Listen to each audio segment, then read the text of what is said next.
in relationships, what's one, going back to the keyword, tool that men can use to communicate their frustrations better without exploding on someone and without shutting down? Yeah.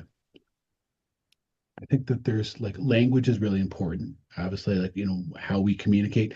If people hear anger, anger gets other people to protect themselves. There's always 2 points of anger management. One is managing our anger, but two is how to respond to others' anger.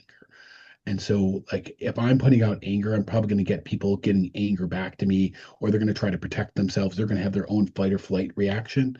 So, what's behind that anger? Something hurt me. It's causing me pain. Something disappointed me. I expected you to give me a hug, and I walked in and you just ignored me. That frustrates me.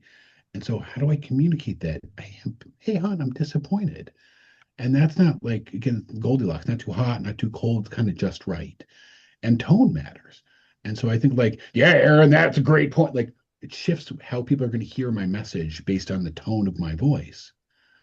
And so there is a little bit of like being able to slow down and talk with a softer voice. It's not distorted. Like I just want to be able to talk to you and have a calmer voice.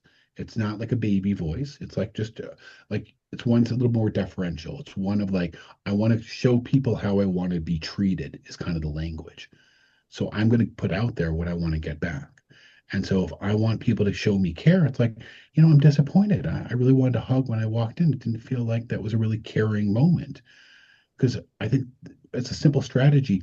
Those connections where we like, you think about the kids go to school and you're like, hey, have a good day. And then they come home like, hey, how was your day? We need to do that with our partner. Like you come in like, hey, how was your day? Or like you're leaving like, hey, I'm gonna go. Those arrivals and departures, those little times are important. Just to kind of those reunions and departures allows us to connect.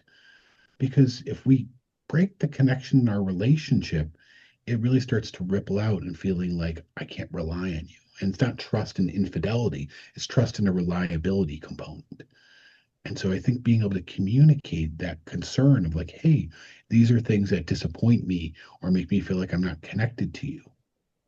And it might feel like this is like a tall order, but I think about we do things all the time that are good for our kids, even if like I don't want to do it. Like I know my kids want to go to laser tag. I'm like, I would rather do other things, but all right, I'm gonna do the thing my kid wanted to do because it's good for them, right? I want them to have a good childhood. I do the things for my partner because it's good for us. And I think where I'm trying to speak to is not just about what's good for me.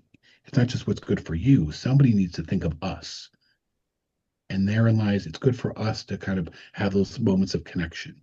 It's good for us to be able to like, hey, can we find 20 minutes just to kind of connect? Not like logistics, like, are you going to pick the kids up or get milk? But like, hey, how are we doing? And that 20 minutes is what kind of keeps the engine going because I get it, life's busy. Again, like finding time. But we find 20 minutes for an email. We'd find 20 minutes for a sick relative. How is it we can't find 20 minutes for ourselves? We can't find 20 minutes for our relationship. For the men who feel guilty about their anger or scared of being emotional, what would you say would help them understand that strength and vulnerability can coexist? That again, there's different parts of us, right? And we all have parts of us that we all have deficits. Some people are really good at basketball, some people aren't. Some people are really good at chess, some people aren't. It's we all have our deficits. And I'm not saying we're defined by our deficits any more than we're defined by our strengths. And so we get to be all of it, right? Again, there's a lot of miles in the car, but it's still a good car. Like just because we have deficits doesn't mean there's anything wrong with us. And so I think where I'm more explicit, like we don't that judgment, like this is bad or this is good or this is right or this is wrong. There's a little bit of like how our brain is hardwired. Our brain is wired to think about things in very binary, good, bad, right, wrong. Relationships, people don't fit into those categories because we're both. There's things about us that could be better. There's things about us that could be worse. And so I think there's a point of like, I can understand there's parts of this that need to be better, and there's parts of this that are actually make me feel really confident. And what do I want to focus on? Because I know when I focus on my deficits, I feel maybe less confident. And I'm not saying arrogance, I'm not perfect, but there's this point of like, I'm still healthy, even if I have a moment where I do unhealthy things. I can separate the act from the actor, the person from the behavior, the sin from the sinner, the individual from the circumstance. So many ways to say it. It doesn't have to be like this is all or nothing. And so I think that this is all my way of saying self-compassion.